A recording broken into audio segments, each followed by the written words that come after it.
To begin with, I will give information of where censorship originated and certain laws that formed along in history to get a basic understanding of powerful people using it.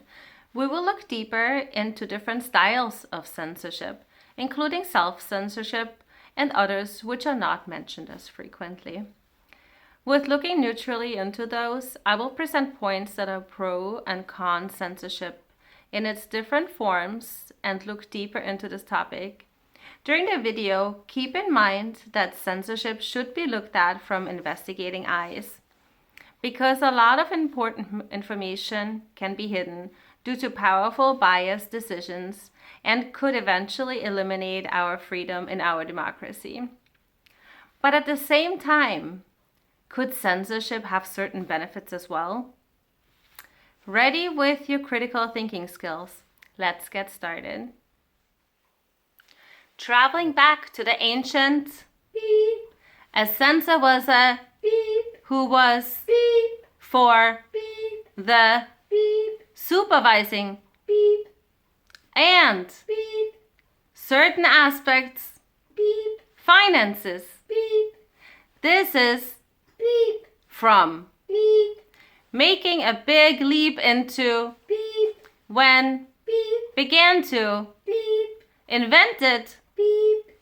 and absolutely Beep. I did not understand anything. I want to know more. I want to know all information. Traveling back to the ancient Rome, a censor was a judge who was responsible for maintaining the census, supervising public morality, and overseeing certain aspects of the government's finances. This is where the word originated from. Now, making a big leap into 1440, when censorship began to be a little bit more controversial, Gutenberg invented the printing press, and it was absolutely fantastic, of course. But once printing was made available, it was faster to print books, articles, and newspapers. So censorship began to be harder as the public was able to receive all the information, and it was more difficult to hide the information. At the same time, people would print propaganda, trying to make people think a certain way. In 1791, another important event, the Bill of Rights was ratified. The freedom of speech and, of course, the press being one of the 10 amendments. The freedom is one of the basic principles in our democracy. Now, let's talk about book burning. This is a way of censorship of what material is made available to the people in a country. Already in the ancient Rome, a famous example of a book burning was the destruction of the Library of Alexandria. Honestly, most information said Julius Caesar did it, but other sources mentioned that it was simply a war fire that started the fire in the library. Looking at the Asian continent, Chinese Emperor Qin Shi Huang had also ordered the burning of certain books as he wanted to be able to control the knowledge and have power over his people. As well, later on, Mao Zedong destroyed any books which did not fit into his political party's viewpoints. In the USA during the War of 1812, the US Library of Congress was destroyed by the British Army. Another famous book burning time began on May 10th, 1933 in Germany, where Nazi-dominated student groups burned books from Jewish lefties and liberal writers. They were seen as inappropriate at that time. More recently, an article from the Smithsonian Magazine mentioned that manuscripts were targeted to be burned, among other targets, of course, by Al-Qaeda invading parts of West Africa. In this instance, a lot of manuscripts were saved by regular people, as well as more recently, Sinhalese Buddhists burned the Jaffna Public Library of Sri Lanka, and those are by far not all, just some main and well-known book burnings in our history. This topic has been addressed by movies and books. In the movie Fahrenheit 541, they ban and burn books so people do not have knowledge about anything. You can see the effects on people not being able to relate to each other, not being able to truly feel and show emotion. We see a scene when one fireman who secretly discovered the joy of reading books that were hidden and he was supposed to burn. He takes the book out and reads it to a group of women, and the content made one of the women cry. His wife was disgusted by him provoking those emotions with forbidden books, and suggested her friends will never return to visit them again. Their society without books behaves monotone, like robots. In another scene, we can see his wife got a part in a TV show and was asked for her opinion. But due to the lack of reading books and allowing critical thinking, she could not think of anything to say and simply said, "I agree to everything." Another sad example I want to mention is when the fireman had to call 911, as his wife was unconscious due to some medicine that she took. You can see in the movie that medicines are only labeled with one letter. No ingredients or directions how to take it, nothing further is labeled. This would be an example of a society hiding information and not questioning it.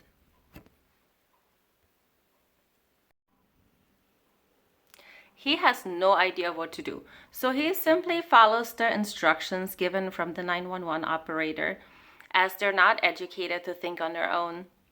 Since we live in a democracy, those instances shown in a movie are pretty alarming to watch, so I definitely recommend watching the movie and giving it your thought as well. In today's age, when books are being offered digitally, it seems as they could live forever. Is it really so, or can books also disappear in our high technology age? Well, the problem is it's ever advancing technology. As you may know yourself, anything you stored, recorded on tapes or tape recorders needs to be moved over to new technology, as certain platforms become outdated and will not work anymore. Moving books and articles, etc., to newer technology takes time, and it's associated with cost. So, in some instances, funding may not be available to purchase all the updated equipment, and it creates insecurity when storing the information. The internet, our World Wide Web, is also something to look at nowadays when talking about censorship. But I will go over that in more detail when we get to online censorship. So you can see censorship was used already for a long time in our history in different ways. But it was more obvious when newspapers were being printed, and nowadays when books are taken off shelves and the information on the internet is restricted in order to conceal any information that someone or part of the population may not want to spread, or someone is concerned about not being good information for the general public. Censorship is generally the control of limiting access or usage to certain speech, written materials that seem to be concerned to part of the population. We just always want to think, how much bending can a democracy do, but still be a democracy with freedom for everyone? Different styles of censorship.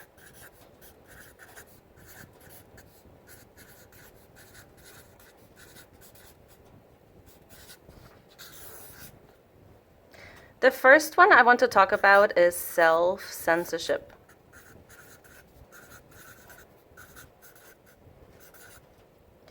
Now, this could be in public, for example, at work,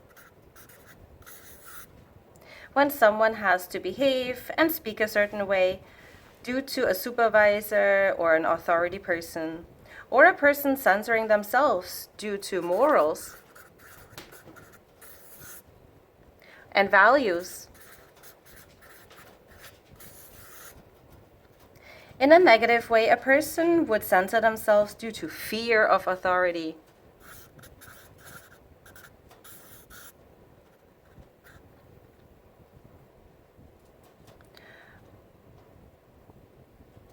This one really limits the self, as it comes from an intrinsic point and it takes away our freedom in a lot of parts of our lives. Erich Fromm wrote, "Is submission always to an overt authority, or is there also submission to internalized authorities, such as duty or conscience, to an inner compulsions, or to anonymous authorities like public opinion? On the other hand, having morals and values to prevent negative behavior of oneself is a wanted outcome of our society to be able to live in harmony.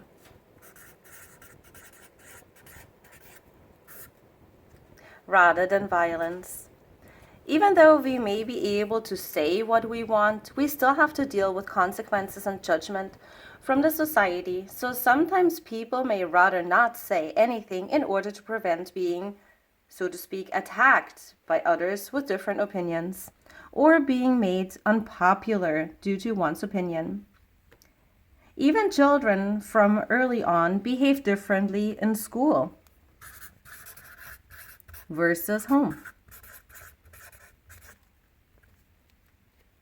They feel comfortable at home to be themselves and express themselves in a way they feel with no censorship attached. If this happens because of our values and morals of society, it fosters a positive environment. But if the self-censorship happens due to the fear of an authority figure, and we either must completely cover up what we think or even get brainwashed to think the same way, we lose the freedom to think on our own.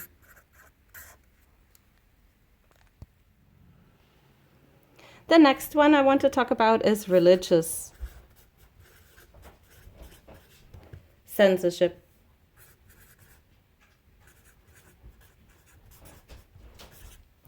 It follows a lot of taboos. Everything has to be in line with the word of, for example, the Bible, the Torah, the Quran.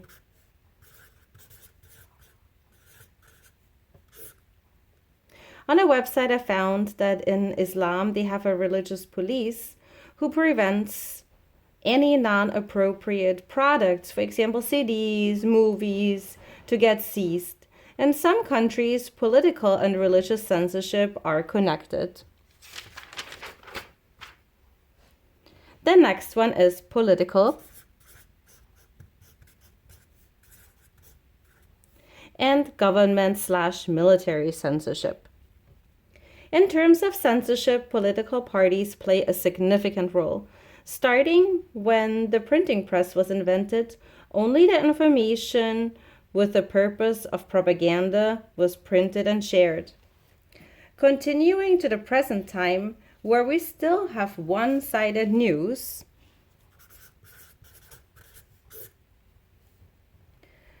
purposely presenting only part of the information benefiting a certain political party. Even though you can see this more extreme in authoritarian countries like China, we also encounter this flaw in our democracy. The positive thing is that we can watch independent stations.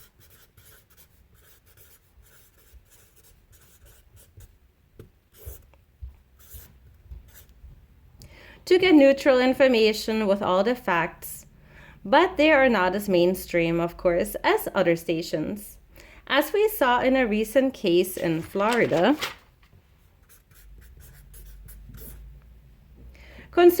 conservative groups prefer to censor information by banning books or prohibiting the use of certain words. We have seen political parties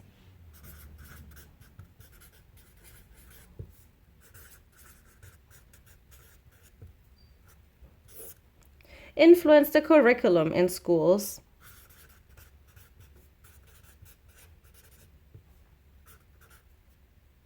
and censor words,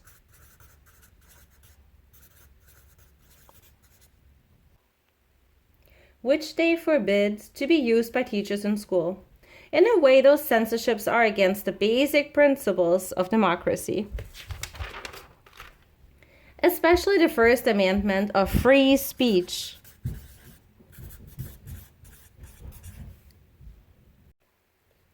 It also does not allow teachers to provide equity and inclusion for everyone.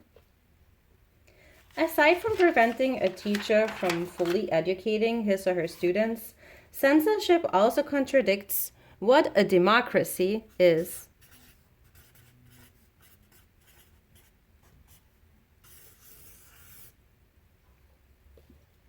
In a democracy, we should have free choice of all materials. Some people may not realize it is against democratic values, since it is just one book or one word that gets censored. But I think we must be careful it does not creep up on us and suddenly encloses our information to a minimum where we could reach a point of no return, with the normalization of censorship and a lot of lost information.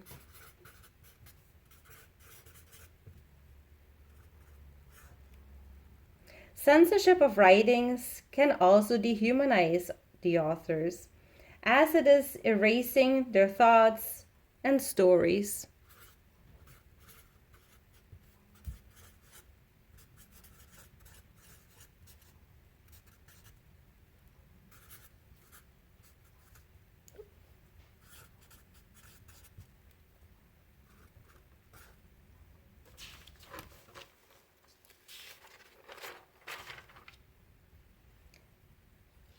May those be political matter or any other topic. Some political parties direct book banning towards LGBT and racism, with the intention to manipulate people's views.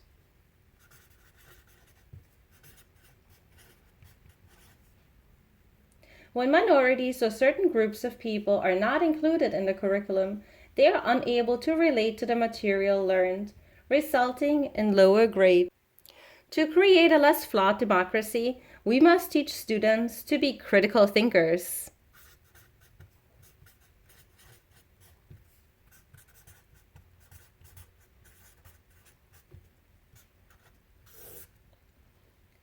Have broad knowledge of the world and not be afraid to ask questions. If political parties are banning ideas, erasing part of the population and what they are by not allowing to present certain information, we will create a very, very narrow-minded population. We should act upon it before it is too late and too much information is forbidden or lost. The next one is online or media censorship. Even though I have not found it to be mentioned as one of the main types of censorship, I think it has become one of the main ones due to our daily usage of the internet and social media. So, which ones are more powerful and actually give more possibility to devastation? Let's talk about media censorship. Standards are set by the Production Code Association for Film, requiring the restriction of sexual content, foul language, and political views. If you look at YouTube, it has a ton of great information and videos available, but it has an automated filter.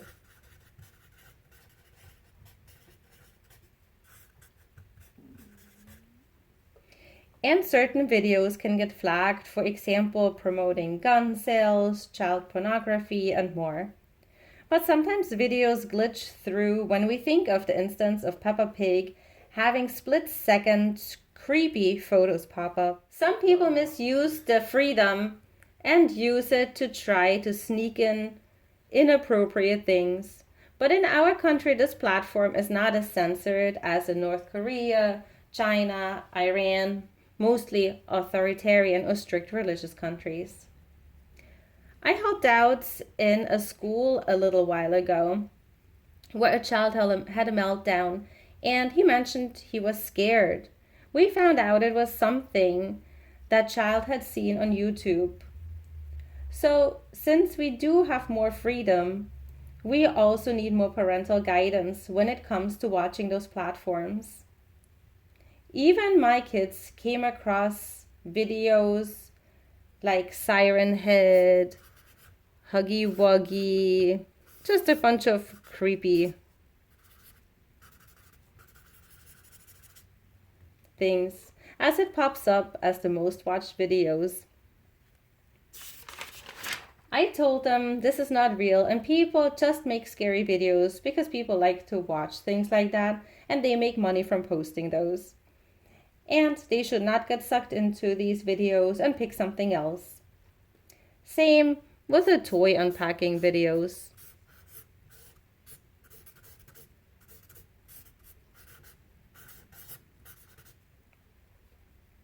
Those drove me insane, while close to.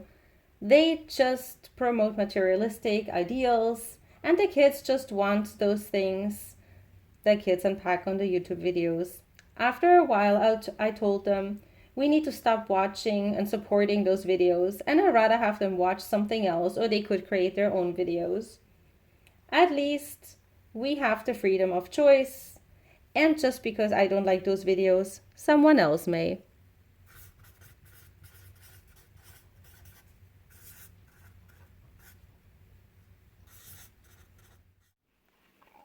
So you can find a lot of great information in the internet, things that are not frequently shown to the public and from all different parts of the world.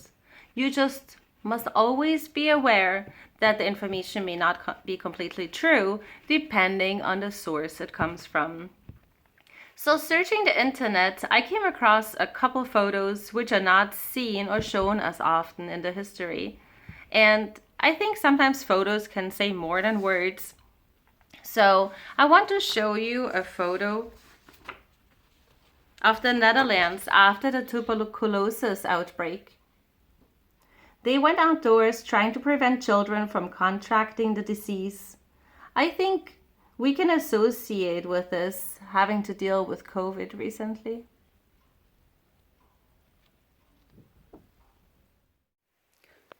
Pro-censorship. Censorship. Censorship. Censorship. Censorship. Censorship. It can eliminate hateful or offending content meant to be against others. Protection of minors from inappropriate content. Secures secret data. Giving limits to what and where something can be spoken, for example, appropriate language in school and the workplace.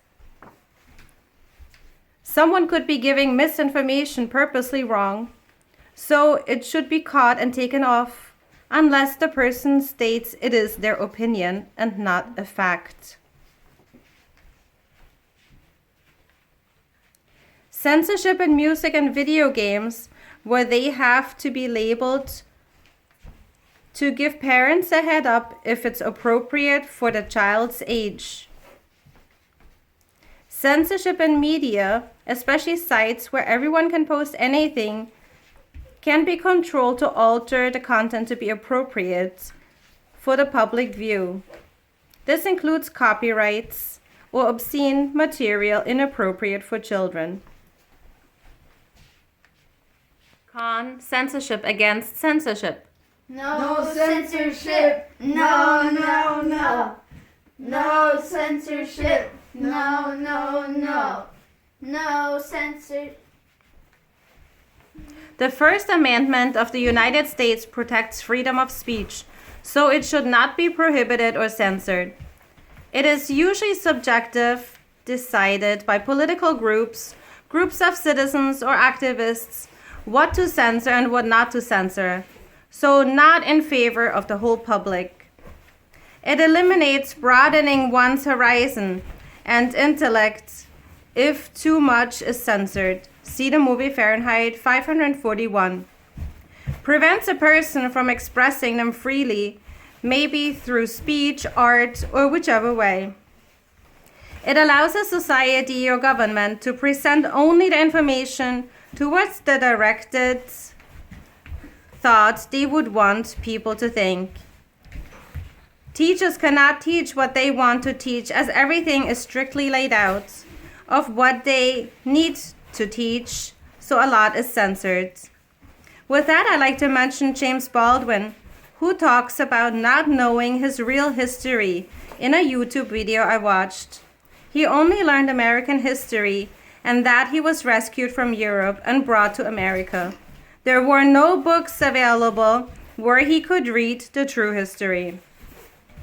News are projected one-sided and only list the positives of one party's favor, while putting the other party down. No censorship. No, no, no, no. So, could there be a golden middle, a compromise? A lot of outreaches are always made in connection with either propaganda for against this issue. So I would like to see if a decent hypothetical compromise could be established in order to still present all the information so nothing gets lost. The material should be available if someone is interested in order to protect our freedom. In our democracy, we need to make sure to allow all people to represent themselves. At the same time, presenting the information in an age-appropriate way, if it is meant to be for children, allowing the natural, physical, and psychological development to be of guidance. It should be fine to accept censorship in areas where any age group can openly see or hear it without actually asking, looking, or searching for the information in order to protect the innocence of our children.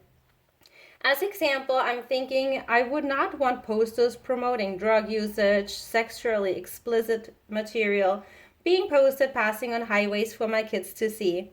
So if it comes to views that are inappropriate or dangerous for most, I think it should be censored to the general public.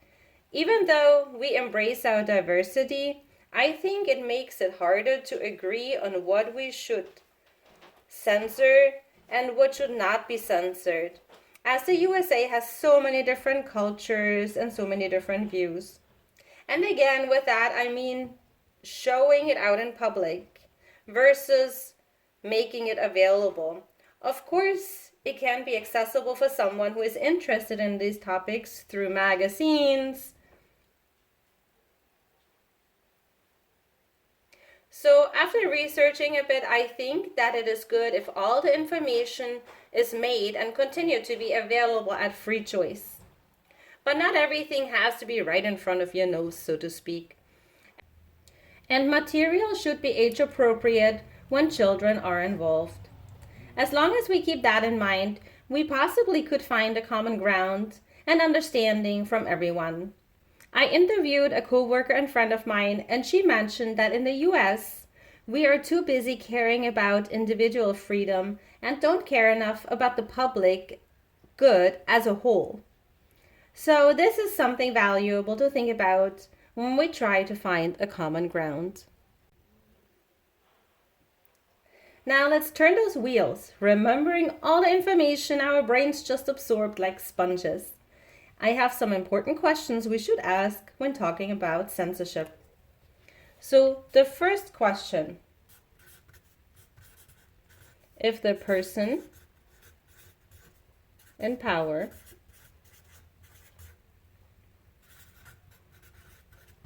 gives approval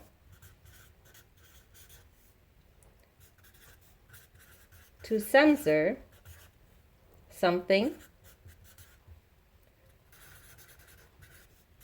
due to their own experiences, beliefs, and values, is censorship biased and does not benefit the general public? So my thought to that, I like that Lorraine Basalt included a quote from Knut, a computer scientist and professor at Stanford Society, when he mentions, "That's why power is so scary, because power allows you to put into effect the logic of your own beliefs. So even if you try to be unbiased, due to your own background, you are still influenced of who you are and what you believe in. Think about your values, things that are important to you. Are they the same as others? Maybe similar, right? But everyone is unique. So if you are put in a position with power, your decision will be based on what you think is good for everyone. The important thing that a person in power has to separate from their own beliefs a bit and also focus on what will benefit the general public the decision is directed to. Examples, I came across the articles about Florida legislature implementing that it is illegal in the state for teachers to teach about sexual orientation and gender identity from kindergarten to third grade. And later another bill about teachers not being able to discuss race or diversity.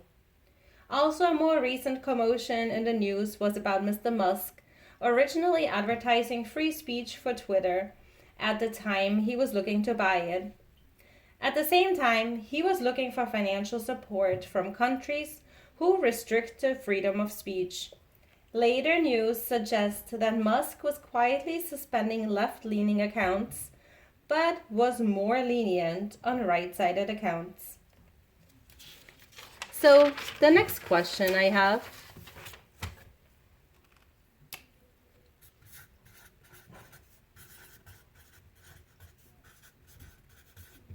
does censorship create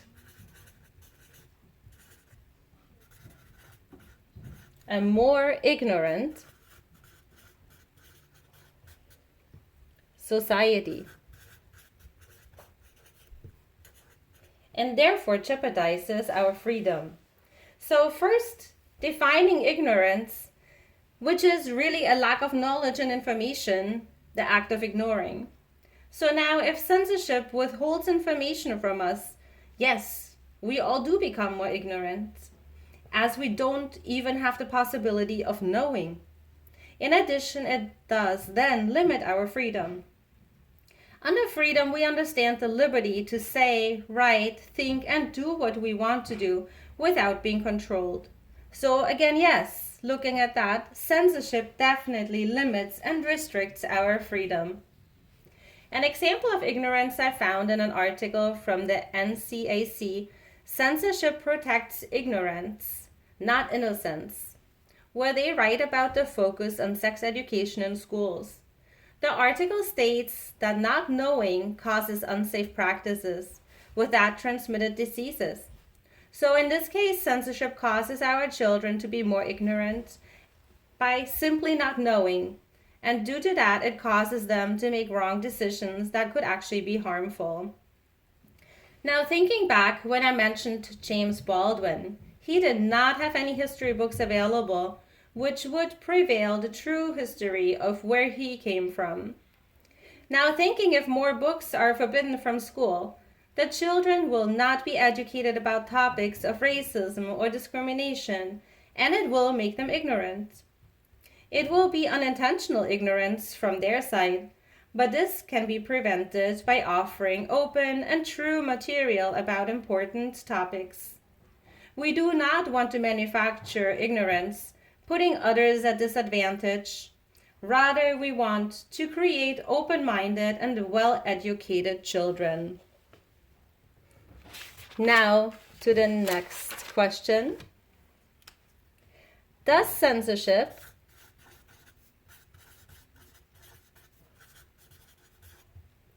create a society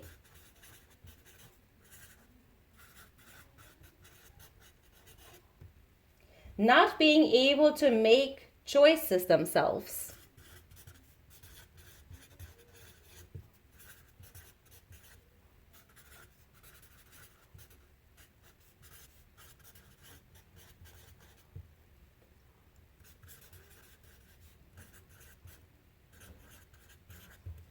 and rely on the person in power to direct everything they do and think. So if we censor ourselves to change our identity, we will be like robots. He who destroys books destroys reason itself, which is the idea of the book Fahrenheit 541 by Ray Bradbury that I already mentioned earlier.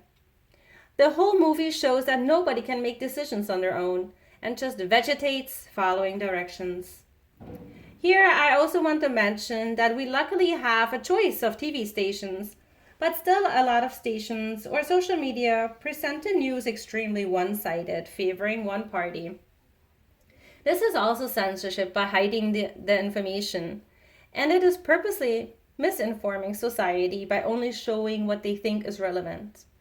In the end, it will create a society that is not able to be effective in our democracy, as they get brainwashed depending on which TV station they watch or which newspaper they read. Now to the next question. Is there a difference between censorship and presenting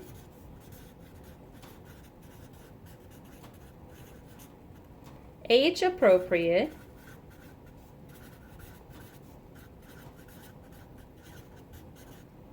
material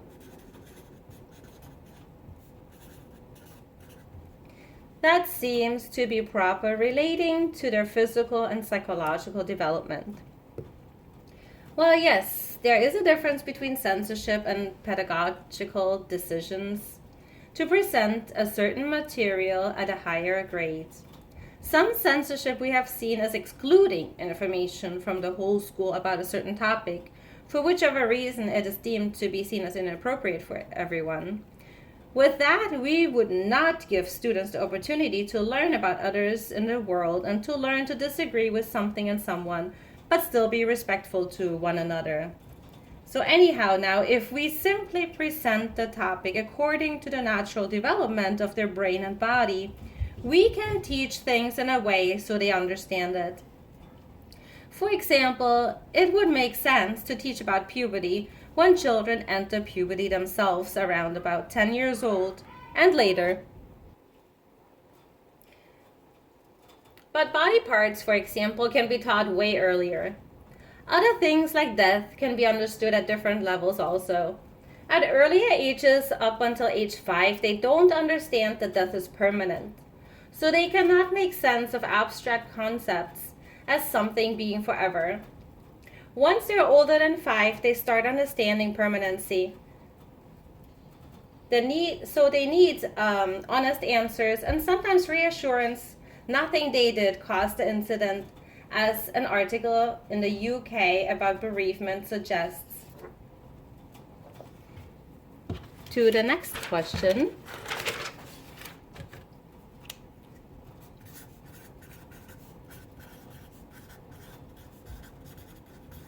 Does censorship help the person in power to have control over their followers?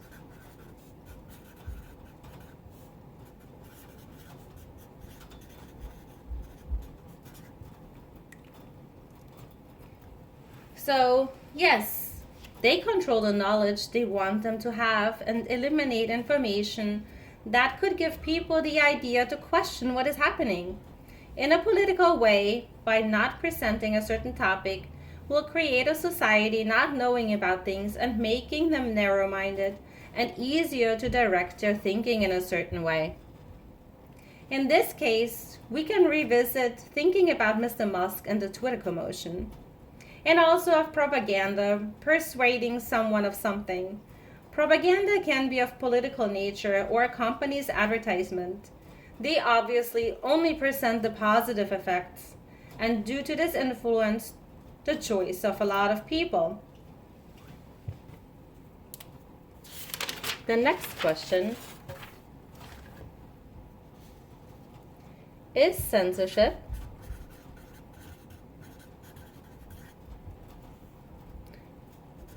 really protecting our children from harmful information?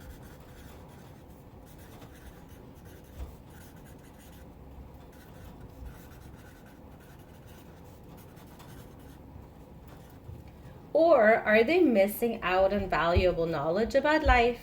And with that, having topics censored can cause children to get anxiety, depression, etc. later on as they are not aware of certain things happening in real life. It is okay and healthy to feel different emotions like sadness, happiness, etc. But one must learn how to deal with those emotions. If children are never exposed to some of those emotions that can be provoked by a book, as things like death, for example, that are mentioned, they will have a hard time coping with those events later on in life. They may feel they are the only ones who feel anxiety and so forth, as they never read about it. So overprotecting our children by eliminating this information can actually be more harmful for them in the future. Even though children should be protected from potentially harmful explicit information, and the information should be presented in a way so they can understand it at their age. As an example, I would like to use Charlotte's Web.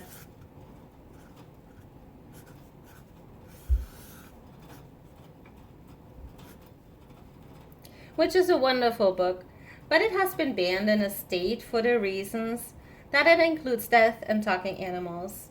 Children should be able to hear stories and know it's okay to imagine things like talking spiders. And of course, common sense, so the parents can explain to them they don't, if they do not know. Truly, they should be able to figure it out just by observing a spider or any other animal. In regard to death, it is never nice to have to deal with this, of course. But the children need to know what happens in life.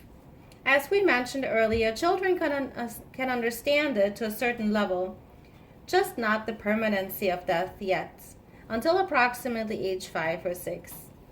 With that topic, you can teach them positive thinking that they will live on in their memories, and they had a long life if someone, for example, died at old age. Plus, that everyone feels sad when someone close passes. They just need to know it's okay to be sad and that it is part of grievance. They can also learn to recover from emotionally difficult instances, but if they're never taught about how others deal with it by reading books, they may fall into a depression as it is all new to them and they have no clue how to handle it. And they may want to take the easier way out by just taking medicine or even worse things. I don't even want to mention. Life lessons need to be learned, and what better than by reading about them? If you look at the Grimm stories, you're probably all familiar with, they're actually pretty crucial sometimes. For example, Hansel and Gretel deal with a mean stepmother, hunger, homeless in the forest, being kidnapped by a stranger. But it teaches children to either not do certain things or that there can be good endings after the struggle as long as you try. An article suggests that the Grimm stories were challenged by a lot of states in the US for having alcohol in Little Red Riding Hood when she carries the red wine to the grandmother. My thought to that is that the child is really only carrying it, so it shows even if you have it available, there is no need to drink it. Or Snow White for getting poisoned by an apple. It seems pretty scary, but when I remember I was little, it just made me more careful of what I ate and drank. Same lesson as when saying, don't take candy from a stranger. Talking about this made me think of the Pot Challenge.